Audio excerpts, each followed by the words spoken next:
Live. Hmm. Welcome to the Heathen Hour podcast. I am co-hosting today, standing in for Shannon Q, who is unfortunately out. But lucky me, I get to spend this time with Godless Cranium, your usual amazing godless host, as well as we are joined today by a deist named Mr. Brass. Mr. Brass has a YouTube channel where he covers a wide variety of topics, including history and philosophy. And he was a former Christian. So we're going to ask him kind of his journey from Christianity to deism and why deism? Why not agnosticism, atheism, or some other alternative ism in the soup of isms that exists? So welcome, Mr. Brass, Hello to the there. podcast. Yeah, I'm Mr. Brass. It's nice to be on. Glad you guys could have me. I've heard much good things about this, so I'm very excited to be on and share my views. Yeah, Perfect. absolutely. GC, do you want to kind of start off the questions or? So basically, I just wanted to know. You said that you used to be a Christian, and then you've kind of floated over to deism by examining arguments. Could you walk us through that a little bit? Just to give a full background, I was always in a very liberal Christian household.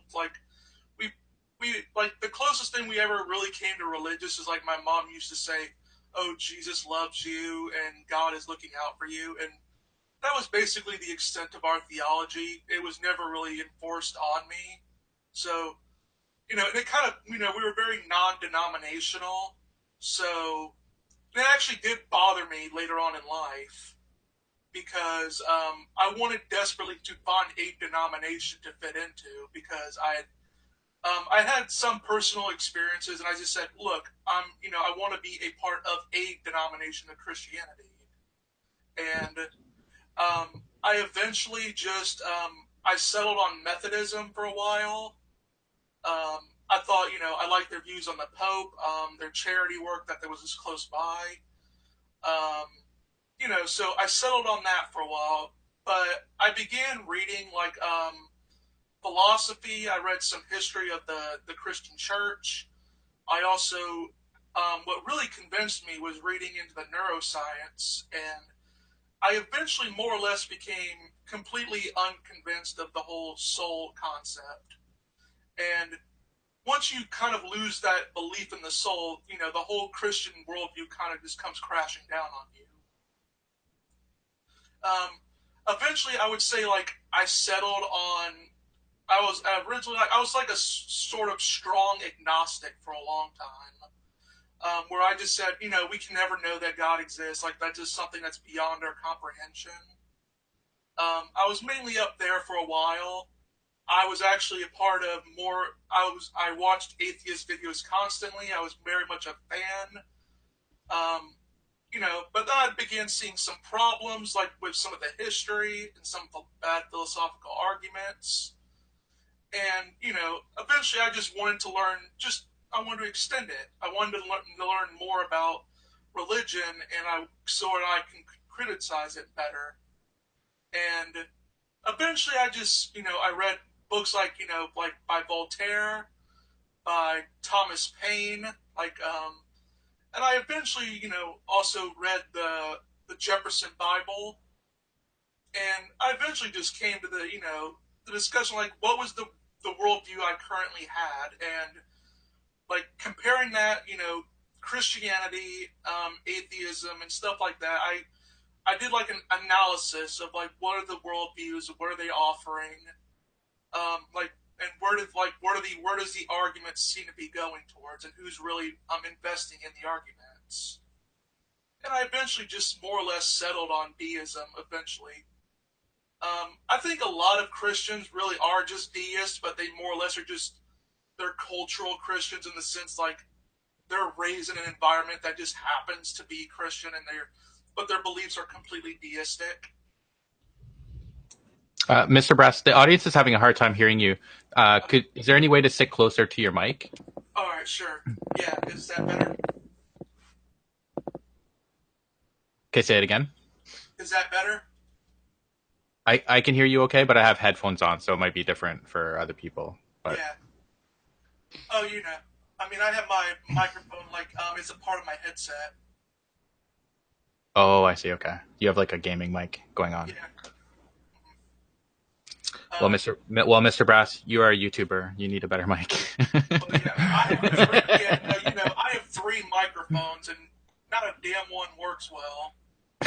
Or just a podcasting voice, where you got to get that deep, project volume from your core, the core Yeah. of your being. Well, yeah, if you can just scream loud enough, you can avoid the mic issues. um, so we had a super chat by Duke. Thank you, Duke. He asks, an incorporeal, invisible, impersonal God would be indistinguishable to me from there being no God. What are your thoughts on that? That's a good question. I get that a lot. But really, it comes down to like when you are examining explanations for a phenomenon, what you really want to do is find out like what best contorts to that. And like when you like, I go into the, I'm planning on, I might be doing some arguments to go over why I stuck more on deism, like with fine tuning and stuff. When you like a lot of the Christian apologetic arguments you get, like if you subtract like the resurrection from it, you could pretty much just get deism right off the bat. Like a deist could accept every argument except the resurrection argument and be completely safe. I don't, obviously. I think there's multiple problems with like the kalam. I think what's the difference is when you're trying to explain a phenomenon, and when you have an argument that does that, and you have to look at the competing hypothesis, like the competing explanations, you just come to a decision on what is more probably the cause. So I'm curious why deism, as opposed to like it sounds like you've made this false dichotomy between Christianity and deism, and even atheism aside, I'm not pushing for atheism, but I'm curious why not any one of numerous multitude of other religious options that are out there. It could have been that the universe is some type of cosmic egg, or that it's God just exploded and it's the universe, we are the universe coming to know itself again, or reincarnation. Why deism of all the options that are out there? Oh yeah, that's actually pretty funny because even in hanging in deism circles, you get a bunch of nut jobs that they believe in they, um, they believe in sort of all sorts of crazy stuff, like the whole idea that some believe like time doesn't exist at all, and because they want to comport that to God by through the stupidest arguments I've ever heard in my life. And like you get a bunch of crazies in every group. And what really got like because I read like I've actually gone and I've actually read commentary of the Quran. I have books on Taoism. I read some about Confucianism. I read a bunch of just history, and I just demonstrably became like unconvinced. Like the more I like, especially with the Quran, like when I read the Quran, like when I read into the Quran, it's like the whole thing just reads like historical revisionism. It's like they knew what the events were, but they had to fit them to make a mold. And when I actually looked into Judaism, because I was actually thinking about being a Jew for a little bit, I just said, no, the God of the Old Testament is pretty much a dick. Well, you said you read Thomas Paine, and Thomas Paine goes pretty heavy into the historical inaccuracies and internal contradictions of the Bible. So if you're talking about revisionism in the Quran, it's hard not to, well, yeah. as you I mean, dive into it, start seeing that in the Bible as well. oh yeah, I know. I mean, like, don't get me wrong. I think you can get some good like there's like with any historian will say like you can get sampling size of history out of the Bible. You can get like you can get like maybe a painting here, some like you can get like they might get the places right, but besides that, the entire thing's bullshit. It's good insight into the culture. Well, yeah, I mean, I know, yeah, no one denies that. Like, if you wanted to learn about like ancient Near East cultures of that time frame, you could get a very good grasp and understanding of them. But like, if you're actually just if you want to be a strict historian, accepting the Bible like on a conservative ground seems to just, you can't really do it. Um, Thomas Paine, like, well, I love the dude. He's one of my inspirations. I do just, he does make some stupid arguments that, although I can't really blame him because it's not like he ever pushed himself to be a biblical scholar. And it's Um, also not like he had access to the internet. well, yeah, that too. Like, But, I believe one argument he actually made was the whole, in Deuteronomy or something like that, it called a bat a bird. And hmm. And, to us, using our modern, classification system, yeah, that seems absurd. But when you go into the ancient Near East and you actually see how they defined animals and classified them, a Well, bird, a in bird 200 simply, years, in 200 years though, they'll probably look back at us and go, "Hey, look at all the dumb things they were saying back then." well, yeah, because like the bird, like basically to them back then, all a bird meant really was a thing that had wings and flew. Well, and So, a lot can get lost in translation too. Is I'm multilingual, and I know that oftentimes it's hard to literally translate something. Um, but even aside from that, I do think that that's one of his weaker arguments. But I think his point was more just that if it was the perfect infallible word of God, that it would be impressively more accurate, both scientifically and historically, than what we actually find. oh, I don't, I make no bones about it. I don't find the Bible to be like the literal word of God at all. Um, you know, I try to be, I make sure to point out like bad interpretations, but I think even if you're an atheist and you're committed to representing your opponent fairly, if a fellow atheist is just bullshitting through an argument about the Bible and you know it's patently false, I think you should correct them on that because Like I do that to Thomas all the time. I mean, yeah, guy's never right. yeah, like there, like there is some things like that are open to interpretation, but if they're just demonstrably wrong, then yeah. So, what exactly is a deistic God? So, what do you think this God is?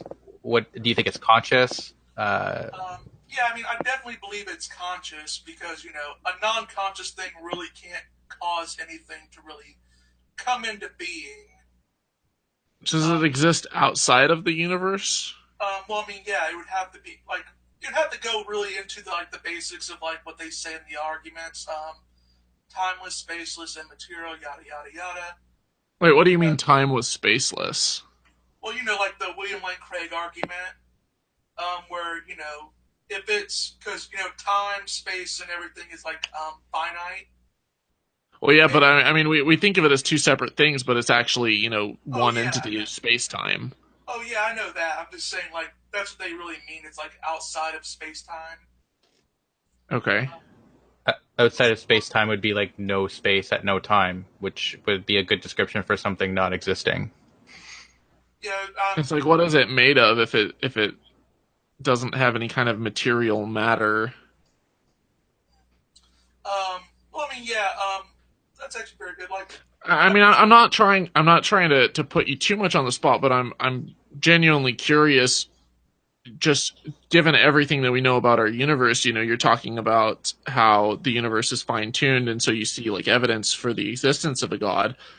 But wouldn't it be a really big leap to say that that everything that we know about the universe and how it exists, that there's something that we haven't discovered, that we don't know of, that's outside space and time, that's infinitely more complex than our universe, that's able to create the universe, that's conscious? It just seems like a lot of leaps to me, and it seems like a violation of Occam's razor and the burden of proof and so many other aspects of logic. I don't see how Well, that step can.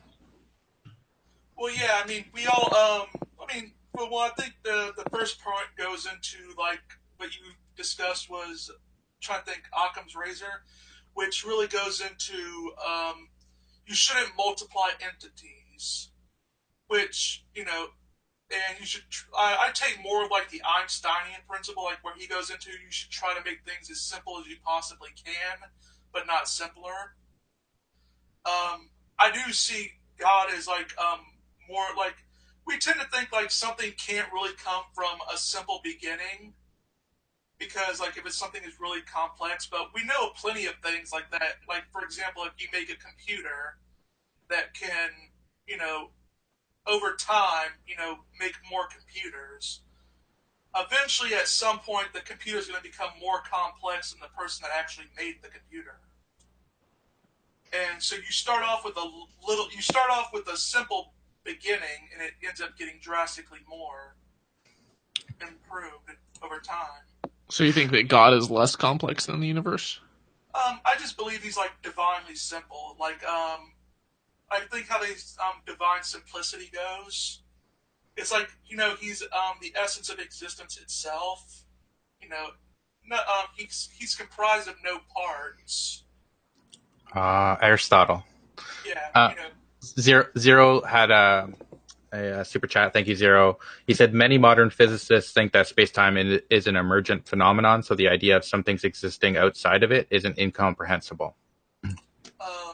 I mean, obviously, I'm not a physicist, so I wouldn't really know that. But I mean, I have watched some of one of my friends in that like the science field, and Johann and Rotz.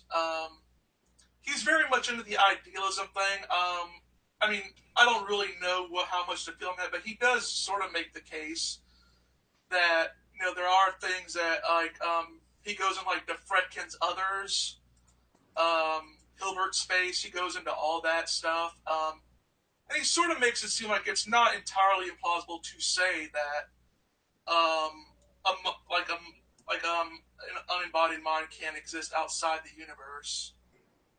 So, I always find it peculiar because I've had a number of conversations with, and I'm not putting you in this category, but with people kind of in a new age movement where they talk about God being energy, but then they also say that God is massless. And I'm like, but wait, energy is, mass times the speed of Oh light yeah. squared. If his mass is zero, then his energy is also going to be zero. Oh yeah. I mean, yeah. It's funny in the theist community. That's why I just sort of got away from some of them because some of them were just new age, and I just thought, yeah, this is just like some of the groups like either they were pushing bad history. They weren't pushing bad history, which is already a strike against me because I know some history. So they go in that they strike that out, and then when they push demonstrably false science, like they might be in the whole crystal healing stuff, and I'm saying no, I'm signing out. I'm done. That's it. So I'm curious if you believe in anything supernatural that is, aside from, the existence of God. I'm not sure exactly how you would classify that as natural or supernatural. We can come back to that, but I'm curious if you um, would believe in, or if you do believe in anything related to, psychics, miracles, crystals. Oh, miracles? No, definitely not miracles or crystals. I mean, like, I actually did because when I've read into some pagan stuff, and when you like, especially nowadays, paganism is sort of rising. Like, I mean, I wouldn't say rising in the sense because some atheists just say they're pagan just to lull, like Christians, but it's sort of like how some atheists will say they're Satanists just simply so they control Christians online. Um, but sometimes I've read into the whole occult matters, and yeah, it's I've just never been convinced by that. Like, I reject miracles, like because there is some when I do argue with Christians over it, they'll tell me, well, I mean, if you accept God exists, then why not make the leap and say that miracles happen? Well, I mean, I think that's just you're adding something more to what can be more simple, and I do take like what John Hicks says about epistemic distance. so the thing I'm trying to understand is that you think this God is simple. So it's basically the fabric of reality, right? Would that be a fair Yeah, I mean, characterization? yeah, I mean that's a pretty fair one. I mean, like I don't want to really go into definitions because you can argue for Mhm. about 3 or 4 hours over a definition without ever talking about anything. Yeah. But basically, the nuts and screws of it, or whatever nuts and bolts of it, are that that God is everything, right? Like, so I you're mean, part, you would be a part of God, right? So you, well, planet Earth. not like a pantheist or nothing. Like I sort of define God myself as just merely like the eternal, universal, creative force, which is just found. Like he's the source of the laws and designs of the universe. Sounds like Star Wars, the Force. Well, yeah, I know. I get that a lot when I define it, like, but I get that off the deism.com website, which well, I would recommend people to go there. Please just know that they do some bad history and they do push some things that I'm not entirely for, but I do think they offer some good books. Like if someone's really interested in just like even an atheist, if you're just interested in just looking up for deism, you can go there. So, but this God is conscious. Your idea of God is a conscious entity, That correct? was going to be my next question. Yeah, like I mean, um, like by creative force, I think that implies like a conscious because I don't think a non-conscious being can really like a rock is non-conscious. Like a rock can't like create another rock for as far as we can tell. I mean, unless you're gonna willing to entertain the whole we're a brain in a vat thing, and maybe outside of a rock can't actually do that. But as far as we can observe, a rock is a non-conscious agent that doesn't cause anything outside of its own existence. So Right. it's deliberate and conscious, but um, what about being omnipotent, omniscient, omnipresent? Like these are all aspects that most modern religions, at least monotheistic religions, tend to attribute to a god. But you don't have to necessarily have an omnipotent god to create the universe. If let's say that you're a kid, you're weak, but you could start a little spark and burn down, set a whole forest on fire. Yeah. Well, If it's some type of chain reaction type thing, do you think that God just kind of set something off in motion and he has no control over it? Or I mean that is actually a very good question because often, like discussion when it comes into deism, people will ask, all right, so do you believe like in the omnis? Like they'll go like what you said, the all powerful, all knowing, all loving. Um, I've always found that like they overextend a lot of it, and I just find that you run into a lot of problems when you do the omnis. I think something can be sufficiently powerful, but not like all powerful.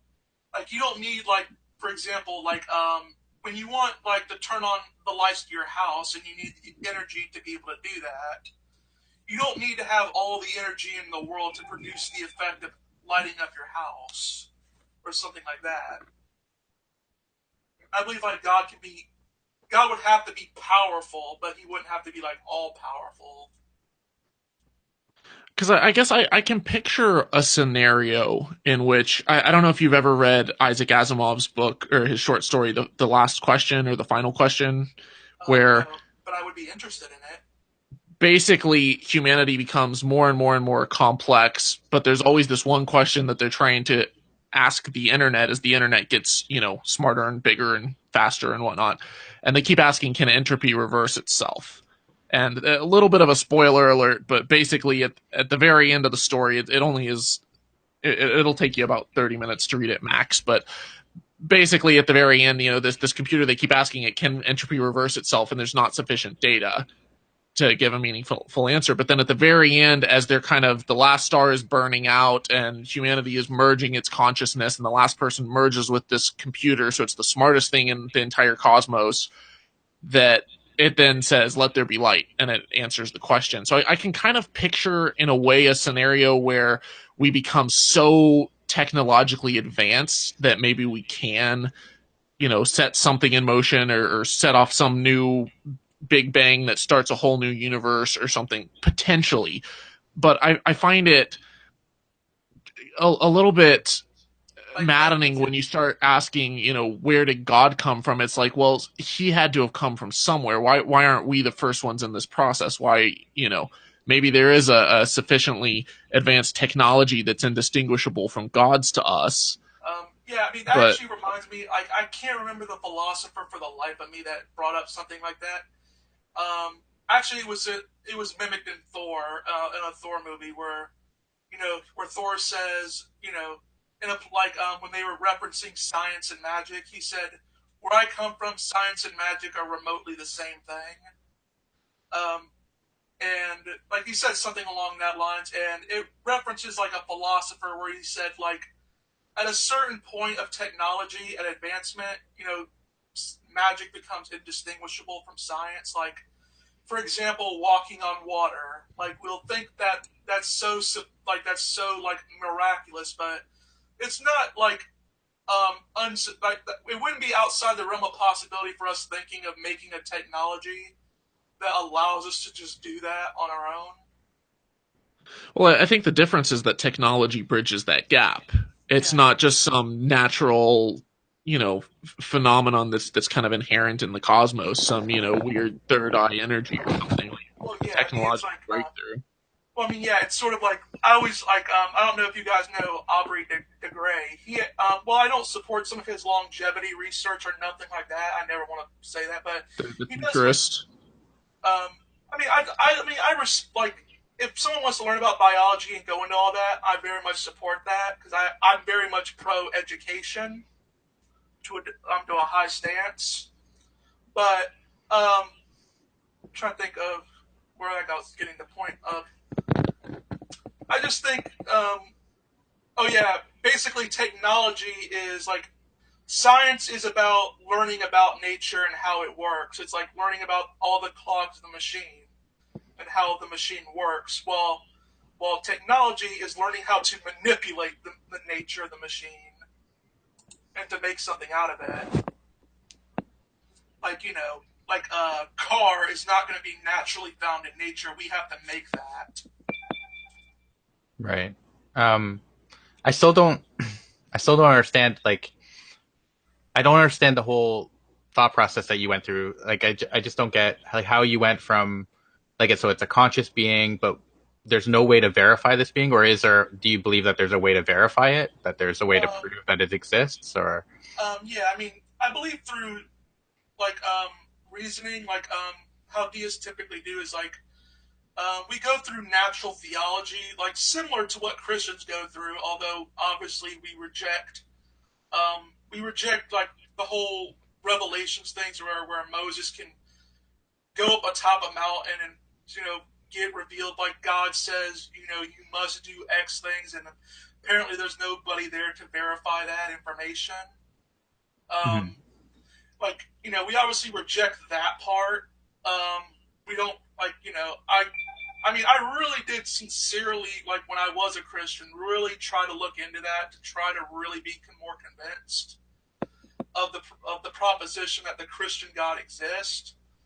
But I just deeply found it. It just did not make sense. Like on a historical level, I mean, nowadays, like there has been some revival of like whether or not Moses existed. I just take more of an agnostic stance. I really don't care either way. If he does exist, he was nothing like how he was written in the Bible. If he didn't exist, then some guy, some group of tribe just made him up. So like, I think that describes all gods. Somebody just made them up. yeah, I mean, yeah. So he would just be like the Christian God in that perspective. So they would be the similar. That reminds me of the last time that I was on. We were talking to Dr. Richard Carrier about the existence of Jesus, and it kind of came down to Jesus may or may not have existed, but either way, it doesn't really make any difference because if he didn't exist, well, then he's a myth and it's not real. And if he did exist, well, he could still just be a legend, and it's a bunch of stuff that people made up about him. Well, yeah, I watched Aaron Raw's video where he went into that. He said like there can be two options here, and atheism is safe with either one. Yeah. Either Jesus doesn't exist, and we already established that we already know Christianity is bullshit anyway. So I mean, well, I mean we know with more certainty that Christianity is bullshit, but um, if he does exist, well, we can simply put him in the Joseph Smith category of religious figures that existed. Like, none of us here denies that Joseph Smith existed as a real person. Now, we believe that the religion of Mormonism that he founded is completely bonkers and untrue. But Right. we don't disagree with the idea that a man named Joseph Smith existed. Right, but if he was to claim that he was some omnipotent being, then I would be saying, no, that's not true. Well, I And mean, that's kind of what Jesus did. I mean, if you've read some of the claims that like some of his followers make more claims, they kind of remind me of Christianity, and I think how that Jesus came about and stuff. Like some people way after Joseph Smith's death say that he's done pretty much all this miraculous stuff. Even during his own lifetime, I believe people claim that he healed a woman who had like a broken arm or something like that. So it seems to be pretty common for like people that are proclaimed to be prophets to show some sort of miraculous power. What about like say Christianity, for instance, even if it's not true, Christians will argue that their religion offers something to them. What does deism offer to somebody? Because it sounds like you would just be like an absentee god that there's no reason to worship him, no reason to do anything. I think it really depends on the motivation of coming through it. I think it's a lot of deists that I personally know and am friends with. We didn't really come into being a deist because we wanted the emotional blanket of believing in God. You know, like I honestly do tell people, if you're going into deism because you want to feel good about yourself, you want to feel like you're loved and stuff like that. Do yoga and smoke weed because That should be a bumper sticker. Yeah, I'm just saying that's like if you're going into deism because you want that, like I would love to see like more deist get-togethers and where deists can talk to each other. That unfortunately isn't the case as of now. I hope maybe later on in the future that will be a thing, but I think if people are really coming into deism just because they want that emotional blanket, I think, for one, they're stupid. I think what it should be, the first and foremost thing that people go into a religion with is like, all right, let's examine the arguments from all sides and let's see, like, let's come to our conclusion about, like, what are the arguments that make sense? What are their comparative, like, who has the best philosophers, who has the best history, and who's actually showing that they want to know the truth about these propositions. So I just wanted to get past the deism for a moment and ask you. So we were talking before we started the show about one of your videos on how, because you're part of the Red Pill Religion crew, which is Max Colby and a few others, and they're known for I don't want to use the word attacking, but attacking atheist channels, atheist people. I think it's just you, GC. They never come after me. Well, they come after Godless Engineer and Caitlin Tilly quite a bit. Am I just too nice of an atheist? Do I need to be more of an asshole? You're an honorary Canadian at this point.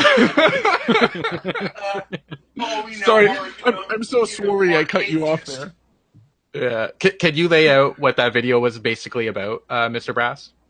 Yeah, I mean, I've noticed that I recently, get hostility, even though I clarify my positions over and over again about, like, about my role in the Red Pill Religion group.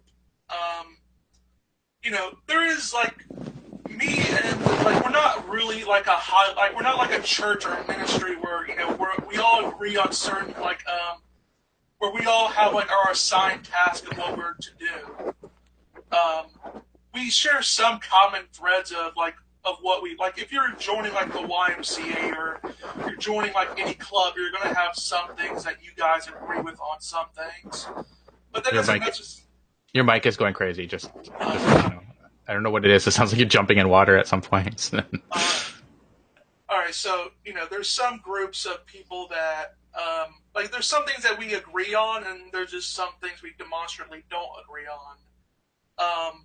Like, for some things, like, I agree with Max that, that sometimes you have to be a little bit more out there, and you have to be, because people generally, like, sad to say, like, you would think reason would win the arguments, but sadly, people tend to jump at the people that are, and take more attention at the people that are more bombastic. Well, I honestly don't see any real art. Like, I could write one of Max's videos, right? Like, I could It's basically, look, these guys are bullies. They're part of some skeptic mafia. Yeah, Uh, I uh, love. I mean, I honestly think atheists should pretty much love that Logan, like, and just run with the skeptic yeah, mafia. yeah, they're attacking my children. Atheism is boring. If I just included all of those things, I could make a Max Colby video, and Yeah. pretty much every video. And I've watched quite a few of them, as you probably know. Oh yeah. All of them kind of run the same script, so I don't really see any good arguments there. They're not saying, "Look, this guy's wrong, and this is the reason why." It's more like, "This guy's wrong because I say so." Here's a whole bunch of. I can provide links and stuff, but there is never any links in the description box. So I mean, I do remember like we do sometimes. The like Max does provide some good historical references, like when we want to go over like for example, the Holocaust or like the Catholic Church's involvement in that situation, we might like link to an Amazon book, and Max might tell like because I think Max has read most of the books that we reference, or like at least someone on our team has read the books, and and we go and we list the references of the sources. Although I do think like we could be better at instead of just listing the books out there and recommending them, we could also go into the books and what give the book. quotes and stuff. Yeah, Yeah, I mean, I that'd be good. completely support that. I mean, I'm always looking to make the videos more informative, but obviously, I'm just one guy out of a group of probably like I don't know about 20 people, Mm. give or take.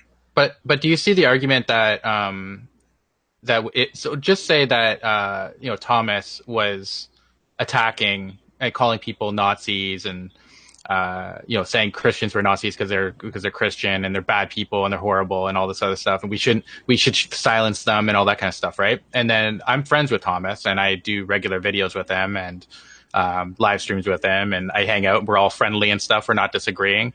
Can't you Yeah. see how that might rub off on you, and that's why people view you in that light? I mean, to an extent, yes, but I also do believe at some point, like, I think a bunch of tribalism does come into place.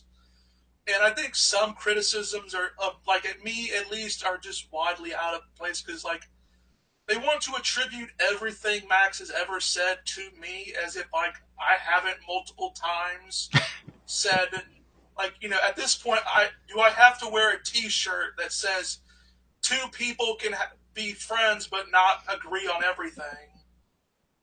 Yeah, there's some to that, but also like it would depends. I think it depends on the severity of it too, right? Like, I mean, if me and Thomas are disagreeing about, I don't know, like which chicken place is the best, Yeah. that's a whole lot different than me agreeing with Thomas or like associating with him in a friendly manner I when mean, he's doing other things that I would view as unethical, well, right? yeah. I mean, like, for one outlandish thing that's been leveled at me is they'll say you're an anti-atheist bigot who wants to watch atheists get burned at the stake. I get that leveled at me, and it's like even with a conservative interpretation of this situation, I don't know how you can get that.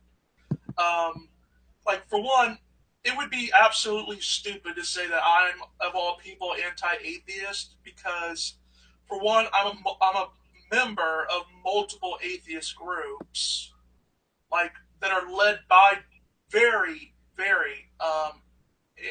atheistic individuals who I think some may be anti-theist. I think some of them just don't care about religion at all, and like I'm friends with some of them, and I'm a part of these groups. I have multiple atheist friends. Some of them my most favorite philosophers, like Paul Draper, J.L. Schrodinger, um, Bertrand Russell. Michael, Bertrand Russell, all these philosophers, like all these atheist philosophers, I'm fans of their work. So, I mean, to say that I'm an anti-atheist bigot is sort of stretching the. I mean, if you disagree with Max and you disagree with something I said, that's one thing. But you should try to, like, the principle of charity. You know, try to give the most charitable interpretation of your opponent. I know that's hard. I fail it. I fail it too all the time. But I mean, I think it's at least a good principle to say to yourself to at least maybe one day you'll live up to it. Yeah, I think the principle of charity is good. Like, I mean, you try to take the most charitable view of somebody, whatever they're saying.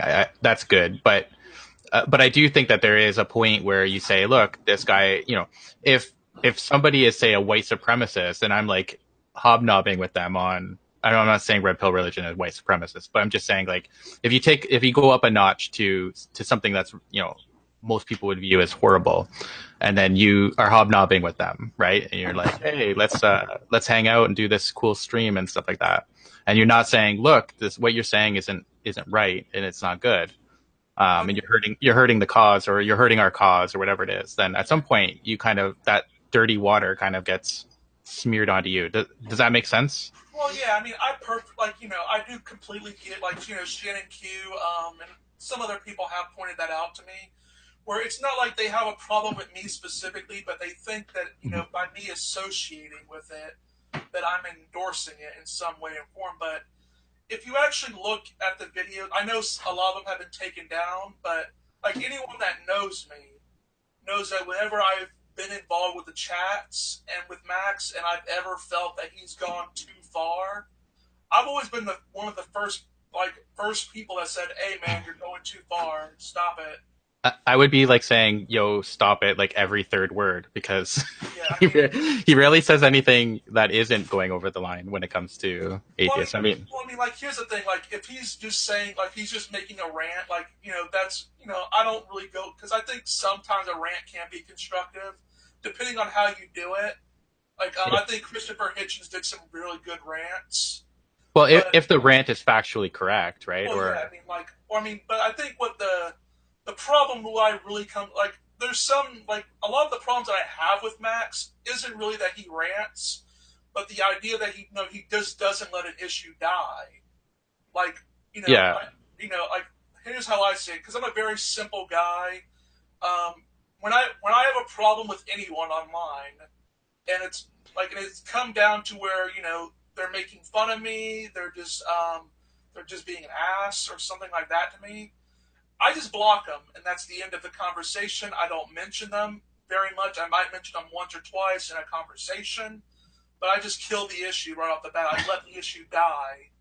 But with Max, like, someone could step on his toe 20 years ago, and he'll still be bringing up the guy that stepped on his toe 20 years ago. yeah. And I love that Thomas switched his thing to atheist mafia. That's funny. yeah, that's funny as hell. I mean, here's the thing that's actually the same font as the Godfather movies. Oh yeah, I noticed that too. That's awesome. Beautiful. Like, here's what I do whenever, like, when an atheist does a response to like a red pill religion movie, sometimes they might insult the group, and what I just simply do is I take whatever insult that they gave the group and I just apply it to the next video.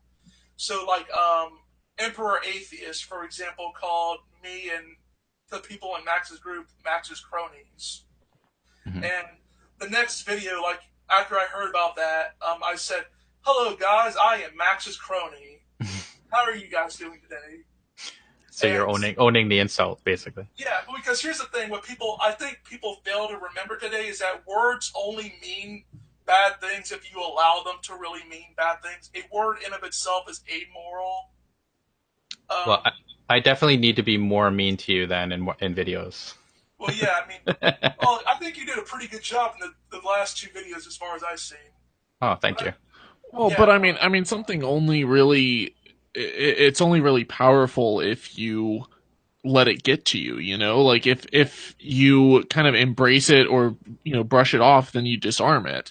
Yeah. But if there's an element of truth to what someone is saying, it can hurt. It can, because it's a, not just a pebble in your shoe, but it's like a rock that really rubs away at your skin, and it gets under your skin and it bothers the hell out of you, or you have to resort to some type of mental gymnastics or cognitive dissonance to try to get around it. So, well, yeah, I mean, yeah, I get, like, if someone has a legitimate critic, like, I always tell these people this, when, like, I was talking to GC about this before. It's like, if someone wants to leave a constructive criticism on my videos, like, I'm not going to block that. I'm not going to say you can't do that. But I'm saying, like, for example, like God GC will do a response video to me, right?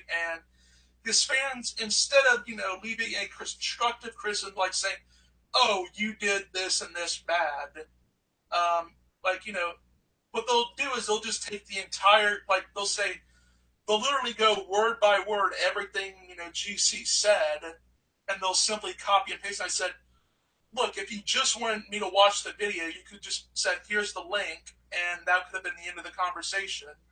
You didn't need, because, like, what's the point of me watching the video if you're just going to take all the objections GC made and just going to put it in the comment section? If you're going to if you're going to say I'm an idiot, or if you're going to say I'm being dishonest, or something like that, I think you at least have the onus to make a constructive criticism of me. Like, I would respect that for anyone, not just like I've had to do that with Christians as well, because here's how I always find funny, because I used to think this was just a behavior amongst the crazy fundamentalists, but I've found it very common, like, if someone disagrees with you on anything, they will label you as the worst possible thing that they can think of at the moment. Like, for example, like, if I criticize atheism, for example, I'll get people in the comment that says, oh, you're just a fundamentalist, young earth creationist Christian that wants to oppress the atheist community. And if I make fun of Christianity, or a bad argument a Christian has made, oh, all of a sudden you're a dogmatic atheist that wants to bury religion and persecute religious people. I'm like, you're both idiots. I get that all the time from anti-theism, that they say that anti-theism is basically, I want to forcibly remove religion and make people not believe, or I'm a communist. Or both. Yeah, or both. Yeah. Yeah. You have to sometimes, because not all communists are anti-theists, and not all anti-theists are communists. Yeah, but it's also like a pervasive thing in like my last video was on Reza Aslan saying that exact thing. He literally said that anti-theists just want to forcibly he's a demonstrative, like, even David Woods, like a Christian apologist, called him out, like, because he portrays himself as this intellectual that has all these credentials to go over the Bible and stuff, but when you actually look about his actual credentials, he's not as a credential as he says he is, and he's a demonstrably known liar, which even people like Rationality Rules has shown in his videos. He's a demonstrably known liar, and he's very just dishonest person. And I've heard, like, whenever you watch him, like, on Big Thing, because he's done a couple videos for them, he's, you get all the downvotes on his videos because he's just awful. He is awful. I'm not going to argue with either of you there. Yeah. But what about? So I know that you said that you've been either blocking or removing comments that are derogatory in your comment section, Brass. Yeah, I've been moderating what I would say, like, people Moderating. Moderating comments. Like, I've always wanted to do that anyway, because, like, I originally wanted to start my channel and do that because I was originally thinking of making my channel more business-like, to be more professional, although my attitude sort of goes against being professional. But I've been wanting to make my channel more professional, and a lot of channels that just want to have more of a professional style do moderate, because Get a mic. Get a new mic. Well, yeah, I definitely need to do that. Like, First step. Yeah. But yeah, like, it's just stupid with the, like, I'm never going to stop the comment section, because I do think there is some legitimacy to doing that. Like, I'm never going to just disable the comments like a lot of Christian YouTubers do. Or some atheist YouTubers do that too. I find that surprisingly enough. Like, honestly, I don't even think Steve Shives does that. I can't think of any off the top of my head. Atheist Experience has disabled the comments in some of their videos. Yeah. Yeah. What do you think about that, Thomas? Because you're a fairly large YouTuber, so. Yeah, I'm in most scenarios I'm a free speech absolutist, unless it's like, advocating for violence against someone or inciting them to violence or crime. But I believe in the free marketplace of ideas, and if someone is going to come into my comment section and tell me I'm wrong, and they actually have evidence to back it up, then I want to go where the truth leads. Well, yeah, And so I have no issues with people coming in and disagreeing with me in the comment section, as long as they're not bullying other people in a way that is creating a ton of trauma. What happens if you made a video though, and it was just like filled with "you're stupid" or picking on your personal appearance or how you sound or something like that? Are you serious? Is that actually a what if? Yeah, that's that's my true. life. Like, that's just the nature of the YouTube comment section. Well, yeah, they are pretty cancerous. Yeah, I know. Like, here's my thing: is like I moderate some comments. Like, if someone leaves me a very constructive criticism and they're putting in the effort to really show me why I am wrong. But yes, I completely believe in that. But I also, I'm a minarchist libertarian, where I do believe when you own your own channel, you have the right to unless of course, you're going against YouTube's policies, then I believe you have the right to have your content the way that you want to do it, like run your channel the way you see fit. Unless, of course, you're saying F you to YouTube, and in that case, they have the right to stop you.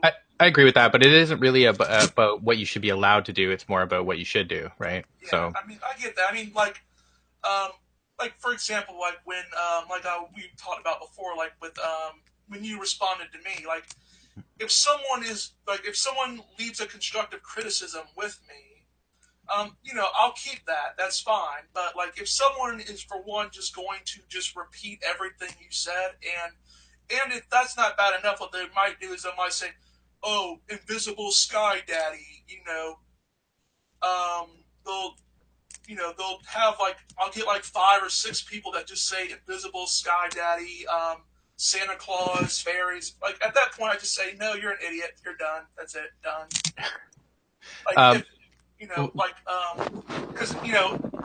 Because when you allow a lot of that talk to come around, it just makes the entire section look stupid by comparison. I did want to. We're almost out of time, so I just wanted to. Trevor Lunn asked a good question in the comment section. He asked, Godless Cranium, how does Mr. Brass distinguish between nature and what he ascribes to God? All right. So, I mean, how I describe, deist, what we typically do is, nature is our scripture. It's like our Bible, you could say, where what we really want to do is, we do use natural theology like how Christians use it, but although we don't argue for the resurrection, we don't believe in that. We want to explain it.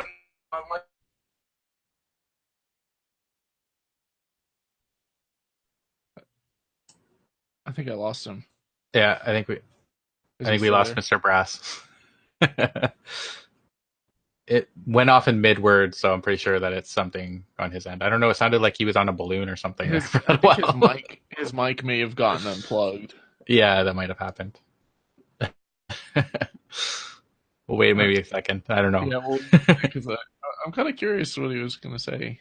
Yeah, me too. I don't know. Can I do a shameless plug? Yes, of course. Okay. Someone in the comment section asked if they could get that Atheist Mafia on a shirt. And so I've set up right now, and it'll be up in about probably less than 5 minutes, but it's if you go to shop.holykoolaid.com, then there will be a shirt there, and you can also get mugs and stuff and hats and whatnot that say Atheist Mafia on them. Should definitely have a dead horse below it. That'll take a little longer to design, but well, I don't think Mr. Brass is coming back. I don't know. His picture is there, but I don't hear him. So it's 9:30 anyway, I guess. So we could wrap it up. Is it? It was a pretty good talk, though. I feel pretty good about it. Yeah, for sure. Good stuff. I have a hard time getting to deism from, I can see being an agnostic and saying I don't know, but it just seems like kind of a stretch to make that positive claim. Oh, who is this? Is he coming back in? All right. Oops. Hello? All right. Rip Potato Mike. That's funny. Hello? Did he swap it out? Did you swap it out? Yeah. Yeah, you hear me? Hold on, I'm turning your mic up. Yeah. Okay, go ahead. All right. How I distinguish between nature and God is really, I kind of do what Christian apologists do, although of course I disagree with them on much.